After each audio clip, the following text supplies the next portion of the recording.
ప్రభు పేరిట అందరికీ ప్రైజ్ లాడండి. యేసుక్రీస్తు నామములో మీ అందరికీ శుభములు కలుగునుగాక. ఈరోజు దేవుని వాక్యం మత్తయి సువార్త 18వ అధ్యాయం 20వ వచనం. ఏలయనగా ఎక్కడ ఇద్దరు ముగ్గురు నా నామమున ఉందిరో ప్రార్థించరో వారి మధ్యలో నేను ఉంటానని చెప్తున్నాడు దేవుడు. ఎవరైతే ఇద్దరు ముగ్గురు ప్రార్థన చేస్తారో, ఇంకా ఎక్కువ మంది ప్రార్థన చేస్తారు, వారి మధ్యలో నేను నివసిస్తానంటున్నాడు దేవుడు.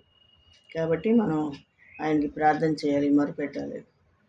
అనారోగ్య పరిస్థితులైనా, ఉద్యోగం అయినా, వ్యాపారమైనా, ఆర్థిక ఇబ్బందులైనా, ఏ సమస్య అయినా కానీ దేవునికి మనం మొరపెట్టుకోవాలి. మొరపెట్టినప్పుడు ఆయన వింటాడు. ఆయన్ని స్తుతించాలి, కనపరచాలి.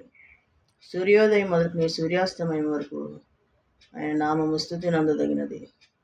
ఎల్లవేళ కూడా ఆయన్ని స్తుతించి కనపరచాలి. ప్రతి విషయంలో కూడా కృతజ్ఞతాస్తుతులు చెల్లించాలి.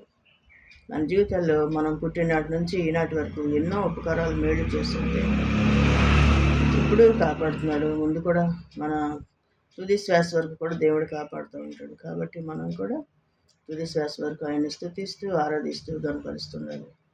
ఎప్పుడు కూడా ఆయనకి దూరంగా ఉండకూడదు, దగ్గరగా ఉండాలి. నూతన సంవత్సరంలో నూతన ఆశీర్వాదాలతో మనం ఆయనకి విధేయత కలిగి జీవించాలి. అప్పుడు ఆయన ఎన్నో మేళ్ళు ఉపకారాలు చేస్తాడు. కాబట్టి ఆయన్ని స్తుతించాలి. దేవునికి మహిమ కలుగును గాక. దేవుని కృప మీ అందరికీ తోడై ఉండును గాక. ఆమేన్.